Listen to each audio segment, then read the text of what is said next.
Sherdog.com here with Brian T. City Ortega, about to take on Renato Moicano at UFC 214. It's been a year since we've seen you. How has that year been treating you? It's been great. Some ups and downs. The beginning was down, and now we're like at a good point.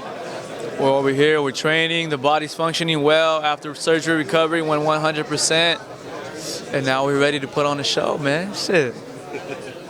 All right, so you're returning to take on another undefeated fighter.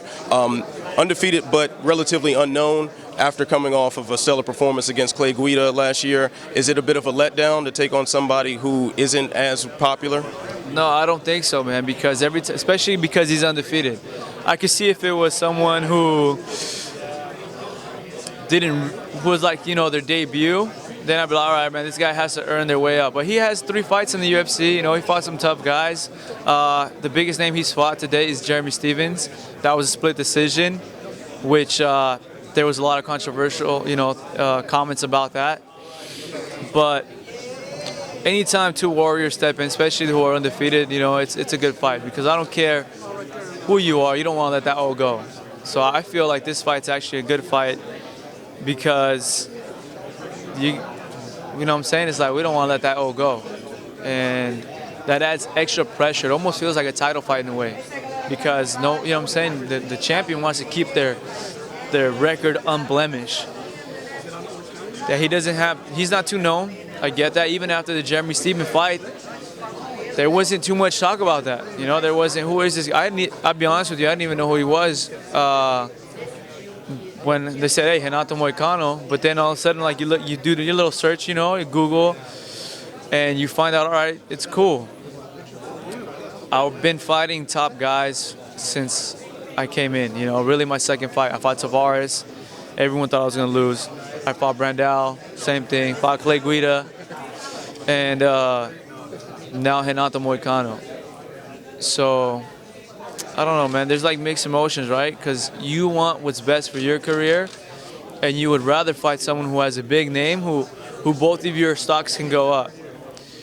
And that's the only down part about this. It's a great fight, 2 great guys, but not a lot of attention on it. So, what can you do, man? Well, one thing that definitely helps you in the attention department, this is the second time that you're fighting near your hometown of Los Angeles, and that's got to add some extra pressure or give you some added motivation. What does that feel like to be in front of that hometown crowd for the second time in a row? There's no pressure, and there's nothing but motivation. That's all. And I feel comfortable. I don't have to hop on a plane, travel somewhere where I've never been, cut weight in places I don't know, and you know what I'm saying? When you go somewhere else, you always got to look out. You never know where you're at. You never know what can happen. You don't know who, you know what I'm saying, what places to walk in, what places not to walk by. And the fact that I'm in my backyard, it feels great, Last time I fought in the Forum was my front yard. Now it's Anaheim's my backyard. So everything just feels right, It feels like I didn't have to do much work as in terms of when it came to this side of the game, right? And the cutting weight, I do it at home. Or whatever, I have my sauna, my jacuzzi, everything's set.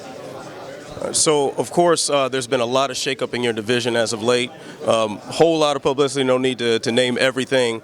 But does that make you feel like that path to the title shot is a bit easier, especially getting kind of a showcase in front of your hometown again? No, it feels, yeah, absolutely. Especially, like I was telling you, I feel like this fight's a good fight for both of us, because I think, in my opinion, the UFC is saying, all right, we have these 2 guys who are undefeated in the top 10, number 9, number 8. Which guy are we going to shoot to fight these top guys that want title shots? So, the winner maybe gets to fight like a Cub Swanson or something, or, someone that's going to, eventually there's a test, I feel, right? Like Yair had that Frankie Edgar test. Didn't pass. I feel like with the winner of this fight, it's going to face a similar test, and if we pass, then we can fight for the championship. So I feel like I'm 2-3 fights away from a championship fight if everything goes well, and the UFC wants it.